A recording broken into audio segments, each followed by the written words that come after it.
रहीम अस्सलाम वालेकुम। आप मेरा यूट्यूब चैनल देख रहे हैं। Welcome to my YouTube channel. Lecture number 3 आज हमने पढ़ना है इंग्लिश के हवाले से। इसमें हम स्टार्ट करेंगे पार्ट्स ऑफ स्पीच। थोड़ा सा मैं आपको बता दूं कि पहले हमने क्या कुछ पढ़ लिया है। लेक्चर नंबर 1 में हमने पढ़ा था इंग्लिश की बेसिक ग्रामर के हवाले से कि बेसिक इसमें क्या क्या चीजें होती हैं। फर्स्ट ऑफ ऑल इंग्लिश का बेसिक नॉलेज, ठीक है। उसके बाद word, phrase, sound, syllable, sentence, उसके बाद फ्रेज और क्लॉज में फर्क क्या होता है, ठीक है जी। इनकी सारी टाइप्स हमने पढ़ी थी, ठीक है जी। उसके बाद फिर हमने पढ़ा था जी टाइप्स ऑफ क्लास, ठीक है। ये हमने सारे डिपेंडेंट और इंडिपेंडेंट क्लास वगैरह ये सारे हमने किए थे। उसके बाद सेंटेंस को स्टार्ट किया था और सेंटेंस की हमने टाइप्स पढ़ी थी। 3 टाइप्स थी उसमें बेसिकली। हमने कंपाउंड सेंटेंस, कम्प्लेक्स सेंटेंस और कंडीशनल सेंटेंस और कंपाउंड कम्प्लेक्स सेंटेंस, ये हमने सारे पढ़े थे। First conditional, second conditional, zero conditional, third conditional वगैरह सारी की सारी चीजें हमने कवर की थी। उसके बाद सेकंड लेक्चर में हमने पढ़ा था जी फिगर ऑफ स्पीच। जो फिगर ऑफ स्पीच में हमारे पास होता है simile, metaphor, personification, hyperbola, alliteration, ये सारी चीजें हमने की थी, ठीक है जी। इसमें हमारे पास होता है जी ये सारी चीजें जो ना आपकी फिगर ऑफ स्पीच को idiom, phrase, phrasal verb, proverb वगैरह, सिनोनिम, एंटोनिम, ये सारी चीजें हमने इनकी डेफिनेशन के वाले जो क्वेश्चन पूछे जाते हैं वो हमने सारे किए थे। आज लेक्चर नंबर 3 हमने पढ़ना है जी। लेक्चर 3 हम स्टार्ट करेंगे पार्ट्स ऑफ स्पीच से। अब पार्ट्स ऑफ स्पीच को हमने कोशिश करनी है कि पीपीएससी और एफपीएससी के पॉइंट ऑफ व्यू से हमने पढ़ना होता है कि पीपीएससी और एफपीएससी पार्ट्स ऑफ स्पीच के वाले से क्या क्या क्वेश्चन पूछ लेता है, ठीक है जी। तो सबसे पहले आपने याद करना है जी पार्ट्स ऑफ स्पीच की टाइप्स आपने याद करनी है, ठीक है। वैसे तो ये 8 आप मैंने लिखी हुई है, इनको हमने बारी बारी इंशाल्लाह ताला डिस्कस करेंगे, ठीक है। तो टाइप्स ऑफ में सबसे पहले जो इंपॉर्टेंट आता है वो आती है जी ओपन और close parts of speech. Open parts of speech और क्लोज पार्ट्स ऑफ स्पीच, ठीक है। इसमें आपके पास जो होता है ना जी parts of speech basic speech हम कहते हैं सेंटेंस को कोई भी इंग्लिश में जो बात लिखी है ना, जो बात, उसको हम कहते हैं स्पीच, ठीक है। अब वो जो सेंटेंस लिखा हुआ है ना जी, उसमें उसके 2 हिस्से हैं, एक उसका ओपन पार्ट और एक उसका क्लोज पार्ट है, ठीक है जी। अब उसके जो पार्ट्स है ना, स्पीच के पार्ट जो हिस्से हैं उसके बेसिकली हिस्से 2 ही होते हैं। एक होता है कोई बंदा, कोई चीज, कोई जानदार, किसी चीज का नाम, ठीक है जी, जो उसको जिसको हम सब्जेक्ट या नाउन कहते हैं, जो हम नाउन कहते हैं, ठीक है जी। और दूसरा होता है वर्ब। कोई भी दुनिया जहान में कोई भी सेंटेंस है, कोई भी आप बात कर रहे हैं, उसमें 2 चीजें होती हैं, एक बात करने वाला, काम करने वाला, और एक उसका काम। ये 2 चीजें होती हैं कि जनाब वो आ रहा है, इसमें क्या है, वो उसमें सब्जेक्ट आ गया, नाउन आ गया, आ रहा है, वो काम क्या कर रहा है, इधर आ रहा है, वो खा रहा है, वो सो रहा है, वो गा रहा है, वो खेल रहा है, बिल्ली भाग रही है। मीन के किसी भी सेंटेंस में आपने 2 चीजें बेसिकली होती हैं, एक जिस चीज के बारे में आप बात कर रहे हैं वो चीज, और वो चीज काम क्या कर रही है, ठीक है जी, उसके काम के वाले से 2 चीजें होती हैं बेसिकली, ठीक है जी। नाउन और वर्ब यही बेसिकल चीजें होती हैं।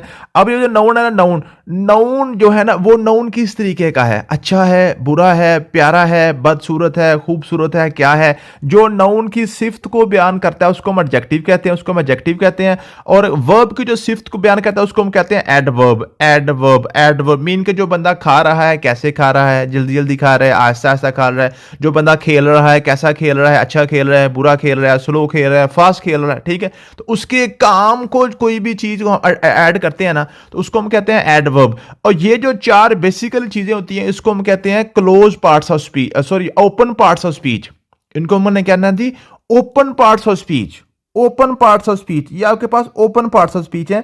तो ये इस तरीके से आप इनको याद कर सकते हैं कि जो पार्ट्स ऑफ स्पीच है में से वो पूछता है, बताएं जी एडवर्ब जो है, या एडजेक्टिव जो है, या कंजंक्शन, इंटरजेक्शन वगैरह, प्रपोजिशन, इसमें बताएं जी ओपन कौन सा है, क्लोज कौन सा है। तो ये सिर्फ जो पहले 4 आपके पास है ना, एक आपके पास नाउन, और नाउन की सिफ्त आपके पास आएगी एडजेक्टिव, दूसरा आपके पास वर्ब, और वर्ब की सिफ्त आपके पास आएगी एडवर्ब, ठीक है, वर्ब में एडिशन। तो ये 4 आपके पास ओपन पार्ट्स ऑफ स्पीच होते हैं, बाकी सारे के सारे आपके पास क्लोज पार्ट्स ऑफ स्पीच होते हैं, ठीक है जी। तो ये टाइप्स आपने क्लियर कर ली, ओपन पार्ट्स ऑफ स्पीच और क्लोज पार्ट्स ऑफ स्पीच के वाले से आपकी बात क्लियर होगी।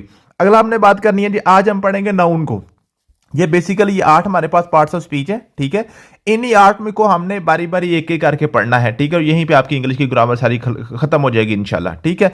अब हमने नाउन को पढ़ना है। सबसे पहले नाउन क्या है जी? नाउन बच्चों वाली बात है, आपने कई दफा पहले पढ़ा हुआ है कि किसी भी चीज या जगह के नाम को हम नाउन कहते हैं, किसी भी चीज को हम नाउन कहते हैं। लेकिन पीपीएससी में क्वेश्चन क्या पूछता है? पीपीएससी में क्वेश्चन वो ये पूछता है कि बताएं जी ये नाउन है ना, नाउन सेंटेंस में कैसे यूज होता है।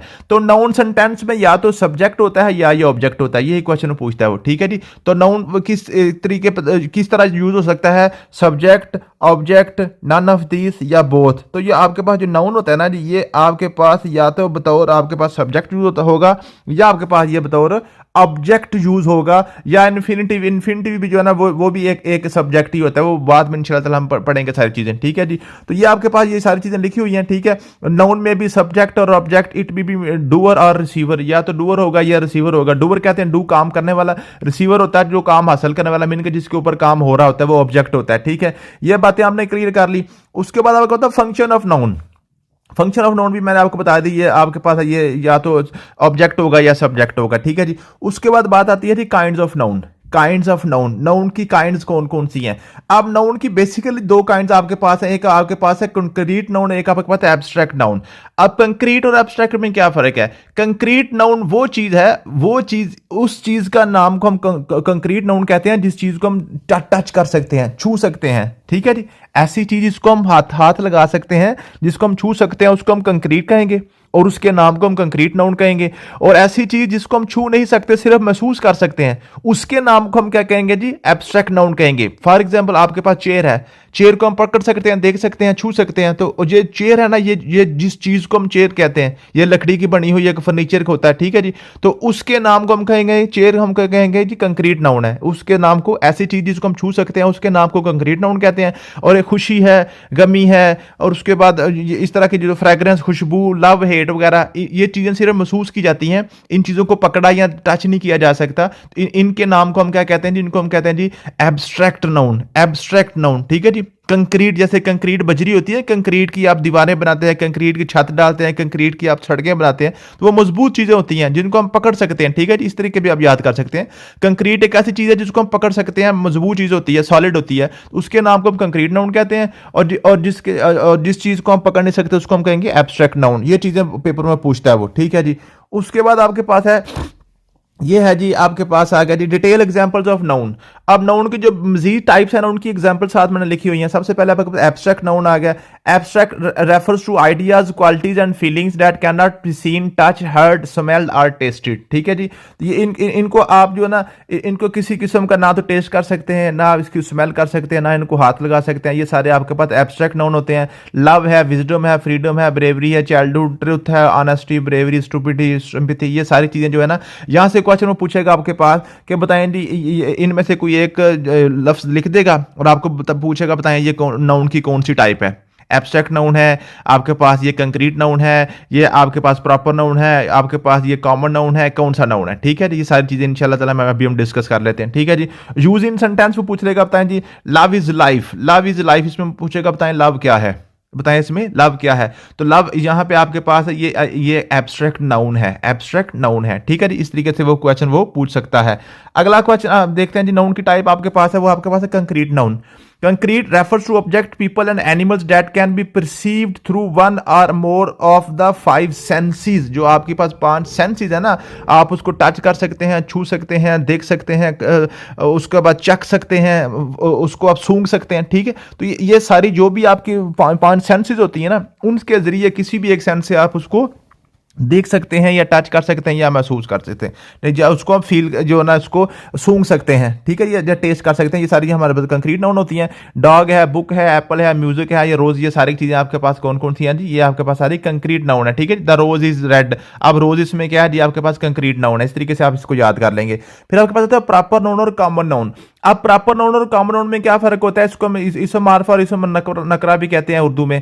प्रॉपर नाउन एक ऐसी चीज होती है जो दुनिया में एक ही होती है, जिसकी तरह की और चीज कोई नहीं होती, ठीक है जी। It denotes a particular person, place और थिंग। एक पर्टिकुलर खास चीज की जगह को नाम को हम कहते हैं जी प्रॉपर नाउन कहते हैं। जैसे हमाद है, कायनात है, Lahore, Iran, Asia, Shalimar garden, Eid और क्रिसमस वगैरह, ठीक है जी। ये सारी सारी आपके पास कौन सी हैं जी? ये आपके पास प्रॉपर नाउन है, ये प्रॉपर नाउन है, ठीक है जी। आई रेड द कुरान, आप देखें कुरान यहाँ पे प्रॉपर नाउन है, कुरान एक ही है पूरी दुनिया में, ठीक है। कॉमन नाउन ऐसी चीजें होती हैं जहां पे ऐसी चीजें जो एक से ज्यादा भी हो सकती हैं, जो एक से ज्यादा भी हो सकती हैं, जो इसको इसम नकरा भी कहते हैं। It is the name common और एवरीथिंग और person of same kind, class और ग्रुप, ठीक है। किसी क्लास या ग्रुप के नाम को हम कॉमन नाउन कहते हैं। जैसे आपके पास पेन है, तो पेन दुनिया में बहुत से होते हैं, डॉक्टर भी दुनिया में बहुत से होते हैं, बॉय है, वुमेन, कंप्यूटर, टाइगर, सिटी वगैरह, ये सारी चीजें दुनिया में बहुत ज्यादा पाई जाती हैं, ठीक है जी। ये आपके पास हो गया कॉमन नाउन। फिर आपके पास होता है collective noun. collective noun, it is a name of the same type of person or thing taken together and regarded as one entity. Means के दो या दो से ज्यादा चीजों को जब इकट्ठा मिलाकर आप एक इकट्ठ के तौर पर लेते हैं ना, एक एंटिटी के तौर पर लेते हैं, इसको हम बतौर सिंगुलर नाउन यूज करते हैं, उसको हम कहते हैं कलेक्टिव नाउन। जैसे क्लास है, अब क्लास में आपके पास 35-40 बच्चे होते हैं, ठीक है जी, तो उसको हम सारे बच्चों का हम एक ही नाम दे देते हैं, ठीक है जी। आर्मी है तो आर्मी में आपके पास लाखों हजारों फौजी होते हैं, ठीक है, तो वो सारे के सारे मिलकर एक फैमिली बन जाती है, उसको हम कहते हैं जी कलेक्टिव नाउन, ठीक है जी। फिर मटेरियल नाउन होता है जी। Material noun is the name of the matter और substance which things are made, जिससे चीजें बनाई जाती हैं, मटेरियल से होता है, उसको आयरन है, वुड, सिल्वर वगैरह, ये सारी चीजें आपके पास मटेरियल नाउन आ जाए। फिर आपके पास काउंटेबल और अनकाउंटेबल नाउन के वाले से क्वेश्चन पूछ लेता है वो, ठीक है जी। काउंटेबल वो है जी those nouns which are names of things which can be counted, ऐसी चीजें जिनको हम गिन सकते हैं उनके नाम को हम काउंटेबल नाउन कहेंगे, और ऐसी चीजें जिनका हम गिन नहीं सकते उसके नाम को हम कहेंगे जी अनकाउंटेबल नाउन। जैसे चेयर है तो जितनी मर्जी कुर्सियां रखी हूं तो आप थोड़ा सा टाइम लगा के सारी गिन सकते हैं। बुक्स हैं, टेबल है, रिवर है, कप है, पेन, मैन, वूमैन, कंप्यूटर, ये सारी चीजें आप गिन सकते हैं। एक हॉल में आप देखें ना, वुमेन फॉर एग्जांपल आपने रखी हुई है कोई सी मीटिंग में, तो 50 वुमेन है या 60 है, 200 है, 500, जितनी भी है आप गिन सकते हैं, ठीक है। लेकिन कुछ चीजें ऐसी होती हैं जिनको आप गिन नहीं सकते, जैसे आपके पास है मिल्क है, बटर है, शुगर है, वीट है, आइस है, ऑक्सीजन, ब्यूटी, गोल्ड वगैरह, ये सारी की सारी चीजें हम गिन नहीं सकते, ठीक है जी। तो ये आपके पास ये अनकाउंटेबल नाउन होते हैं, ये आपके पास अनकाउंटेबल नाउन होते हैं। अगला आपके पास है जी मैस्कुलिन जेंडर और फेमिनिन जेंडर, ये मुजक्कर और मोनस, ठीक है जी। मैस्कुलर मैन से निकला और फेमिलर एफ फॉर फीमेल, ठीक है जी, जो मुजक्कर और मोनस के वाले से ये भी क्वेश्चन पूछ लेता है, ठीक है जी, मेल और फीमेल के वाले से। फिर कॉमन जेंडर और न्यूट्रल जेंडर, ये भी क्वेश्चन पूछ लेता है वो, ये बड़ा इंपॉर्टेंट है। कॉमन जेंडर वो होता है जो दोनों मेल और फीमेल दोनों के लिए इस्तेमाल हो जाता है, जो दोनों के लिए यूज होता है। जैसे स्टूडेंट है, स्टूडेंट मेल भी हो सकती है, फीमेल भी हो सकती है। डॉक्टर मेल भी हो सकता है, फीमेल भी हो सकता है। फ्रेंड जो ना आप गर्लफ्रेंड भी हो सकती है, बॉयफ्रेंड भी हो सकता है। टीचर आपके पास मेल भी हो सकता है, फीमेल भी हो सकता है। तो ये आपके पास, इसको हम कहते हैं कॉमन जेंडर। और न्यूट्रल जेंडर होता है जी जो जिसका जेंडर होता ही नहीं है, जो मेल और फीमेल का कंसेप्ट उसमें होता ही नहीं। जैसे चेयर है, आप कुर्सी को ये तो नहीं कहेंगे ये फीमेल है या मेल है। अब बुक है, पेन है, ट्री है, कंप्यूटर है, ये सारे के सारे आपके पास न्यूट्रल जेंडर है, ठीक है जी। उसके बाद आपके पास है जी सिंगुलर और प्लूरल नाउन। सिंगुलर हम कहते हैं वाहद को, प्लूरल कहते हैं जमा को, ठीक है जी। ये आपने क्लियर कर ली बात ये पहले। अब क्वेश्चन आपसे पूछा जाएगा पेपर में, ये कलेक्टिव नाउन के कुछ एग्जांपल्स हैं, ठीक है जी। अफलाक हम कहते हैं जी ग्रोह को, झुंड या जमात को फलाक कहते हैं। A flock of birds, the shepherd guided his flock through the valley, ठीक है। तो ये जब आप किसी ग्रोह या झुंड या जानवरों के ग्रोह की बात करेंगे, आपके पास फ्लाक, वहां पे हम कलेक्टिव नाउन के तौर पर यूज करेंगे। और ये है जो कलेक्टिव में खास तौर पर आपने याद करनी है, जो कलेक्टिव नाउन को हम एज ए सिंगुलर नाउन लेते हैं, हाँ ठीक है। फ्लाक लिखा हुआ, ठीक है जी। फ्लाक ऑफ बर्ड्स, ठीक है। अब देखिए बर्ड ज्यादा है, लेकिन फ्लाक को हम लिख रहे हैं, मीन के इसको हम सिंगुलर के तौर पे ले रहे हैं। तो ये क्वेश्चन पेपर में पीपीएससी में यही पूछता है कि वो, अब क्या आपको पता है कि कलेक्टिव नाउन को हम बतौर सिंगुलर लेते हैं, ठीक है जी। टीम में 11 खिलाड़ी हैं, तो हम लगे ना टीम इज प्लेइंग, हमारी टीम खेल रही है। हम ये तो नहीं कहेंगे हमारी टीम खेल रहे हैं, 11 बंदे हैं, नहीं, वो सारे एक सिंगुलर के तौर पर यूज होते हैं, ठीक है जी। तो ये सिर्फ आपने याद करने हैं जी। ऑडियंस भी आपके पास सिंगुलर है, बंच भी, हर्ड भी, स्वाम, ये सारी चीज सिर्फ यहाँ पे आपने सिर्फ ये याद करना है। ये जो चीजें सारी है ना, ये एग्जाम्पल वैसे मैंने आपको समझाने के लिए लिखी हुई है। ये जो सारे आपके पास नाउन है, ये सारे आपके पास, ये जो है ना, ये आपके पास कलेक्टिव नाउन है, इनको आपने बतौर सिंगुलर यूज करना होता है। फिर सिंगुलर और प्लूरल नाउन के वाले से क्वेश्चन पूछ लेता है। आपके पास कैट का प्लूरल आपने कैसे बनाना है, एस बनाना है, ठीक है जी। आपके रूल क्या जी, आप इसमें एस ऐड कर दें, ठीक है। उसके बाद आपके पास है ये इसका रूल क्या है, आप एंड पे कॉन्सोनेंट आ गया ना, एंड पे कॉन्सोनेंट आ गया तो उसके साथ आप एस का इजाफा कर दें तो वो प्लूरल बन जाएगा। फिर बस है ना जी, एंड पे एस आ जाए ना, एस आ जाए तो फिर उसमें आपने ई एस लगा के एंड पे आपने क्या करना है, आपने उसको करना है जी प्लूरल कर देना। ये मैंने उसका रूल लिखा हुआ है, आगे उसका रूल भी लिखा हुआ है, देखे ना, and E S for words ending in S, ठीक है जी। क्या मतलब है कि आप ऐड करें ईएस को वर्ड एंडिंग इन एस, ऐसे वर्ड जिनके एंड पे एस आ जाए ना, उसको प्लूरल बनाने के लिए हम ऐड क्या करते हैं, ईएस ऐड कर देते हैं। इतनी सी बात साथ मैंने लिखी हुई है, ठीक है जी। आगे आपके पास है चाइल्ड। चाइल्ड को हम कहते हैं चिल्ड्रन, इसको हम इरेगुलर फॉर्म कहते हैं। इरेगुलर फॉर्म कुछ होते हैं तो इसका कोई रूल नहीं होता, तो चाइल्ड का चिल्ड्रन ही आपने याद करना है, ठीक है जी। वुमेन का वुमेन है, माउस का माइस है, ये सारी आपके पास इरेगुलर फॉर्म होती हैं, ये सिंगुलर प्लूरल के, ठीक है। फिर आपका बॉक्स है, अब एंड पे इसके एक्स आ रहा है, तो जहां पे एक्स आ जाएगा एंड पे उसको आपने ईएस के साथ इजाफा करके इसके आपने प्लूरल बनाना होता है। ये मैंने सारे सिंगुलर प्लूरल के रूल भी आगे लिखे हुए हैं। जो आपके पास वर्ड किस लेटर के साथ एंड हो रहा है उसके मुताबिक इसका आगे रूल लिखा हुआ है, ठीक है, ये आपने याद करने हैं। आगे आपके पास मैस्कुलिन और फेमिनिन, मुजक्कर मोनस है ना, ठीक है, इनको भी आपने सिर्फ याद करना है, ठीक है। मैन का वुमेन होता है, किंग का क्वीन होता है, एक्टर का एक्ट्रेस होता है, लाइन का लाइनस होता है, डक का डचीज होता है। ये सारे वो क्वेश्चन है जो आपके पेपर में बार बार पूछे गए हुए हैं, ठीक है। तो ये आपने सिर्फ बच्चों वाला काम है, सिर्फ आपने सिंगुलर प्लूरल और मुजक्कर मोनस आपने सिर्फ समझने के आपने याद करने हैं, इसमें किसी किस्म की ऐसी कोई बात मुश्किल नहीं है। तो ये हमारा आज नाउन का टॉपिक था, मुझे उम्मीद है कि आपको समझ आ गई होगी। बिल्कुल सिंपल सा आसान सा टॉपिक है, इसको आप पढ़ेंगे तो इंशाल्लाह ताला आपको सारी इसकी समझ आ जाएगी। तो ये आप हमारा जो है ना आज हमारा जो पार्ट्स ऑफ स्पीच था, कल इंशाल्लाह ताला जो है ना पार्ट्स ऑफ स्पीच का अगला पार्ट्स ऑफ स्पीच पढ़ेंगे। उसमें हमने कल ये मैंने नोट्स आपको भेजे हुए हैं, तो कल इंशाल्लाह ताला हम एडजेक्टिव पढ़ेंगे। ये नाउन है ना, नाउन की सिफ्त कल हम एडजेक्टिव पढ़ेंगे, उसके बाद वर्ब, फिर वर्ब की सिफ्त पढ़ेंगे, ठीक है। इस तरीके से हम इंशाल्लाह पार्ट्स ऑफ स्पीच को मुकम्मल करेंगे। तो जैसे ही ये मुकम्मल होंगे साथ ही आपकी इंग्लिश की ग्रामर भी इंशाल्लाह ताला कंप्लीट हो जाएगी। थैंक यू सो मच, मिलते हैं नेक्स्ट वीडियो में। अल्लाह हाफिज़।